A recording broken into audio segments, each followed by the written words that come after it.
저번 달 21일 날 6월 21일 역대 최대 규모 해킹 사고가 발생을 했었습니다. 14억 달러, 하나로는 2조 원대의 이더리움이 바이비트에서 탈취를 당했었고요. 이번 세션에서는 한 번 더 말씀드리지만 제로 트러스트 관점에서는 그럼 어떻게 바이비트가 방어할 수 있었는지에 대해서 설명을 드리겠습니다. 공격 방식이 이제 명쾌하게 나왔습니다. 세이프 월렛이라고 하는 서비스가 해킹을 당했고 바이비트의 주요 서명자들이 서명을 하면서 이제 발생했던 사고인데요. 세이프 월렛에 대해서 간략하게 설명드리면 암호화폐나 MFT라는 토큰을 관리하고 보관할 수 있는 서비스입니다. 그리고 용의자는 라자루스로 어느 정도 확정이 되어 있는 상태라고 보시면 될 것 같습니다. 블록체인이 탈중앙화하다 보니까 지갑의 소유자를 아는 게 좀 많이 어렵습니다. 그리고 이제 라자루스 그룹이 이런 공격들을 많이 해보다 보니까 그런 월렛들을 많이 보유하고 있고 추적을 못하게 하는 방식들로 뛰어나게 가지고 있다고 보시면 될 것 같습니다. 알겠습니다. 북한의 GDP가 많이 올라갔겠습니다. 네.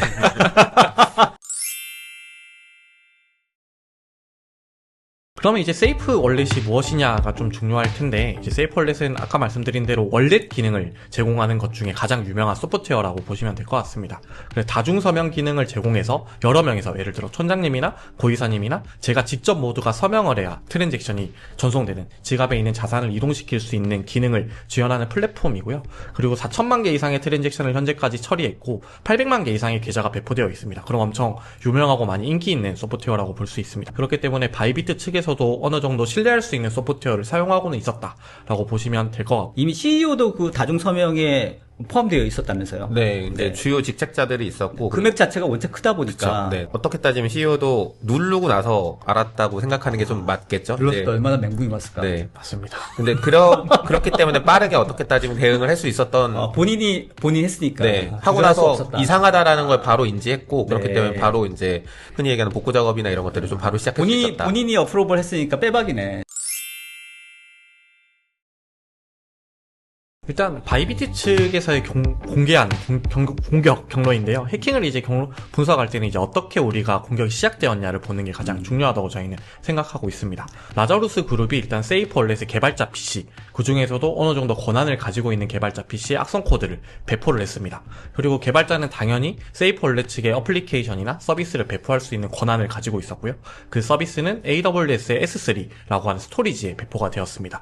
그리고 라자루스 그룹은 그 권한을 탈취한 상태로 며칠 동안 테스트를 하다가 바이비트 CEO나 고 권한자들에 대한 활동을 모니터링하고 있다가 그 당시 그 몇 분 전에 이제 악성 코드 자바스크립트 파일을 해당 S3 버킷에 배포하고 악성 트랜잭션을 실행하게 만드는 방법을 사용했습니다. 그래서 보면 요 경로에서 보면 바이비트 측에서는 조금 억울할 만하다 싶기도 해요. 네. 아무래도 잘 사용하던 소프트웨어를 믿고 사용한 건데 그렇죠. 자금이 탈취당한 게 됐으니까요. 네. 그러면 이제 또 세이프 월렛의 개발자 PC는 어떻게 탈취를 당했냐가 그렇죠. 중요할 텐데요. 그렇죠. 이건 역시도 좀 궁극자 공격에 가깝습니다. 그래서 개발자 PC가 뭔가를 개발하거나 리서치를 하기 위해서 도커 프로젝트를 하나 다운받았는데 그 다운로드 받았던 사이에 악성 코드가 감염이 되었다라고 보고서에, 랜디언트의 보고서에는 좀 보고 있고요. 네. 해당 도커 레포지토리 이름은 MC 베이스드 스톡 인베스트 시뮬레이션 메인이라고 하는 게 있고, 그 메인 프로젝트에서, 저 도커 프로젝트에서 게스톡 프라이스라고 하는 이제 악성 IOC하고 동시에 기록이 발견이 되었습니다. 네. 실제 이제 예전에 뭐 데브옵스 얘기 많이 할 때 네. 데브옵스 얘기가 한참 나오다가 그 다음에 데브섹옵스라는 네. 게 나온 네. 가장 큰 이유 중에 하나도 네. 저런 이제 어떤 CI/CD 파이프라인 관점에서 봤을 때는 당연히 써야 되거든요. 개발자들 입장에선 그래야지 생산성이 높아지고. 저게 무서워도 개발을 못할 수도 없잖아요. 그쵸. 네, 개발해야지. 근데 이제 네. 그 관점에서 봤을 때 그러면 그 파이프라인 안에서 우리가 어떤 식으로 보완을 해야 되냐. 그렇지. 저런 식으로 이제 도커 이미지로 배포되는 거를 그러면 어떤 식으로 모니터링 해야 돼? 이런 네. 것들도 분명히 고민해야 되는 한 영역인 것 같고요. 네, 네. 최근에 많은 회사들이 이제 그런 부분에서 우리가 이제 제로 트러스트든 어떤 시큐리티 관점에서 뭘 봐야 될까 이런 것들을 많이 고민하시고 계신 것 같습니다. 그럼 이제 또 탈취된 개발자 PC는 그렇다 치고 개발자 PC에서 어떻게 S3를 조작할 수 있었냐, 실제 그렇죠. 배포되고 있던 스토리지를 어떻게 점령했냐가 중요한데요. 세이프 월렛도 아까 처음 말씀드린 대로 엄청 서비스 퀄리티가 높은 서비스입니다. 세이프 월렛 개발자도 AWS 인프라에 접근할 때는 MFA를 사용했습니다. 이중 인증을 사용하고 접근하게 되어 있고 세션 시간도 어느 정도 제한되어 있고 하는 네, 상황이었는데 네. 이제 해커가 엄청 스마트하게 개발자 PC를 계속 모니터링을 하고 있었습니다. 세션 토큰, 처음 세션이 맺어진 다음에 12시간 정도 유효한 토큰을 탈취한 다음 직접 해커가 VPN을 통해서 S3에 접근해서 악성 코드를 배포했다라고 볼 수 있겠습니다. 저 MFA 같은 저런 이중 보안 프로세스가 있음에도 불구하고 계속 저렇게 탈취가 됐다. 그럼 어떻게 해야 됩니까? 그거를 이제 끝쯤 말씀드리겠습니다.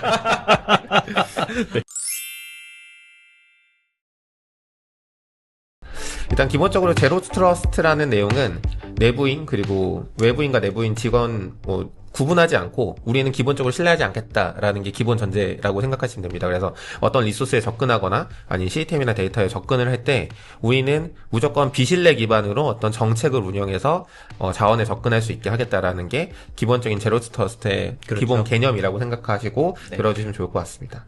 제로 트러스트 하기 위해서 뭐부터 해야 되나라고 하실 때 많은 분들이 네트워크 세그멘테이션부터 많이 얘기를 하세요. 근데 반은 맞고 반은 틀린 얘기일 것 같아요. 그래요? 네, 기본적으로 네트워크 세그멘테이션이 필요하죠. 그런데 네트워크 세그멘테이션 하겠다고 VPN을 놓으면 제로 트러스트가 과연 될까? 그건 다른 얘기거든요. 제로 트러스트를 꼭 네트워크 관점에서 먼저 쳐다봐야 되냐가 아니라 뭐 아이덴티티라든가 아니면 디바이스 관점에서 1차적으로 쳐다보고 거기에 관련되어 있는 로그나 아니면 데이터를 바탕으로 우리가 어떤 정책을 걸어야 된다라고 보시면 될 것 같아요. 그래서 그리고 이제 제로 트러스트에서 조금 보면 다들 도입하실 때 어려움을 겪는 포인트가 다들 다양하시겠지만 크게는 보안팀의 입장과 비즈니스팀의 입장 또는 개발팀의 입장이 다 다르기 때문이라고도 보여지기는 해요. 좋은 포인트네요. 사실 이제 보안이 엄청 강하게 적용되어야 되는 비즈니스 입장을 설득할 수 있느냐도 하나의 중요 포인트고 그러네요. 또 질문에서 솔루션들 이야기를 많이 해주시는데 제로 트러스트 하나의 기업의 좀 문화로 정착될 수 있는 관점으로 설득을 해보는 게 가장 첫 번째 출발점이 아닐까 싶습니다.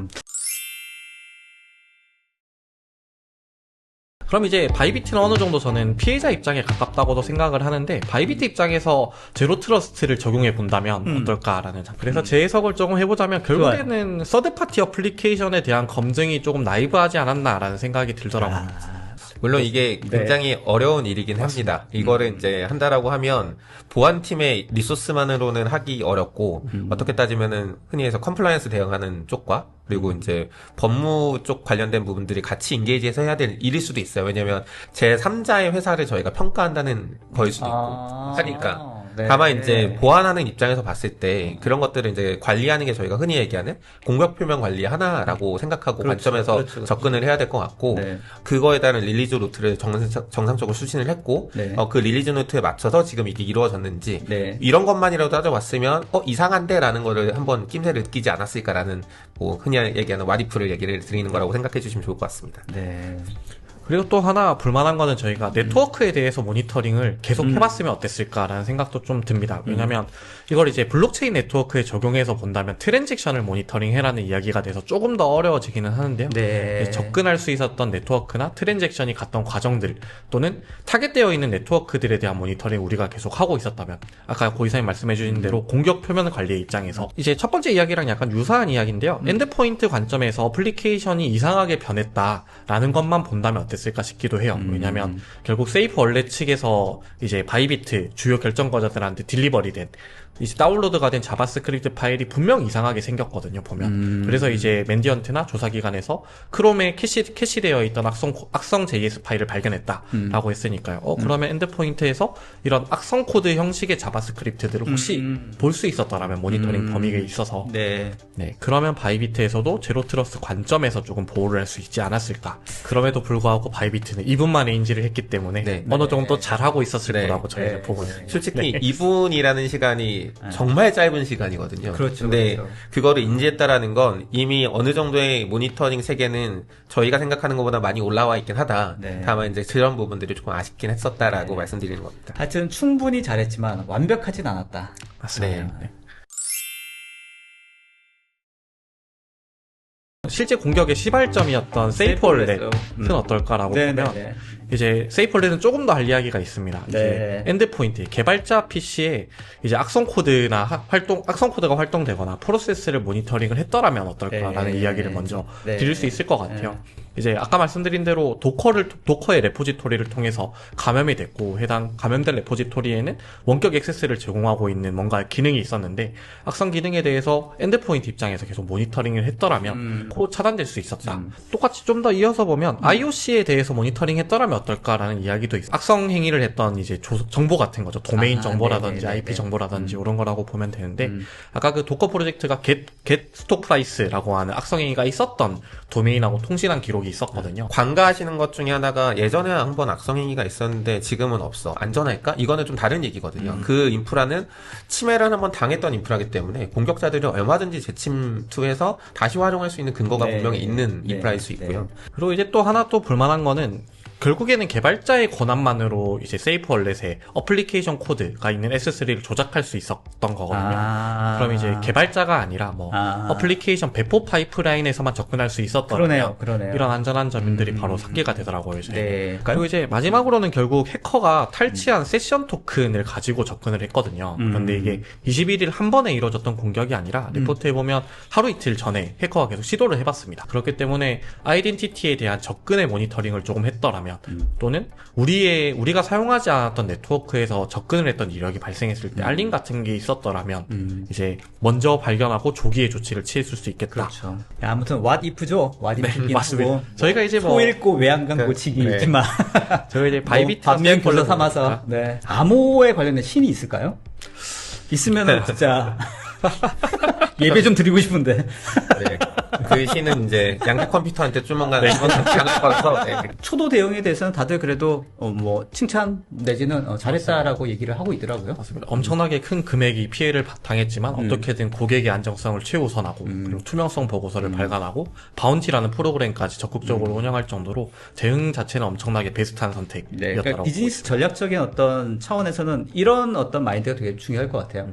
당했지만 그거를 솔직하게 얘기하고 더 이상의 어떤 추가적인 사태가 발생하지 않도록 투명하게 솔직하게 어떤 대응책을 마련하고 있다라는 거는 뭐 이거 하고 예를 들면 비즈니스를 접는 게 아니지 않습니까? 네, 그런 마인드도 되게 중요하겠다 싶은 생각이 듭니다. 혹시 대표님 회사가 이제 요 제로 트러스트 관련돼서 예, 제공하고 있는 서비스가 있으신지를 또 물어봐 주시는 데가 있더라고요. 김홍식 님이. 딱 적절하게 질문 주셨어요. 네. 저희 회사가 하는 건 아까 처음에 잠깐 말씀드렸다시피 API 키라고 하는 것들을 보호하는 겁니다. 그리고 API 키를 좀 더 확장해서 하면 사람이 사용하지 않는 모든 인증 정보라고 볼 수 있거든요. 그런 관점에서 보통 개발하고 서비스들 간에 연동하고 또는 클라우드 연동하고 AI 연동할 때 API 키가 꼭 사용되는데 이 API 키에 대한 지속적인 모니터링을 하고 있는 경우가 거의 없습니다. 그렇기 때문에 중요 자산에 접근할 수 있는 API 키들에 대해서 관리 영역, 언매니지드 영역을 매니지드 영역으로 움직여주면서 저희는 가시성을 확보해주고 갑자기 제3자 클라우드에서 이 API 키를 호출했다라고 했을 때 위험이 발생할 수 있는 걸 모니터링해주는 지속적인 모니터링이랑 권한 검증의 관점에서 저희가 도와드리는 서비스를 논유원 아이덴티티 API 키들에 대해서 대상으로 해드리고 있습니다. 준비하셨습니까? 이렇게 살짝 준비했습니다. 이렇게 짧게 빠르게 그렇죠. 핵심만. 깜짝 놀랐어요. 역시 대표야. 뭐 저희 회사 같은 경우에는 저희는 구글 클라우드의 파트너로서 지금 일을 하고 있어서 네. 아까 이제 설명드렸던 뭐 비욘드 콥이라든가 아니면은 구글에서 제공하고 있는 다양한 제로 트러스트 관점의 어떤 솔루션들 이런 것들을 이제 설명드릴 수 있을 테니까 한번 저희 홈페이지 와주시고 이제 질문 남겨주시면 저희가 뭐 찾아가서 한번 설명드리든가 한번 알겠습니다. 그렇게 하면 좋을 것 같습니다. 이 바이비트 관련된 부분들 사례를 통해서 제로 트러스트라는 관점을 다시 한번 리뷰하게 되는 그런 계기가 되지 않았나 싶습니다.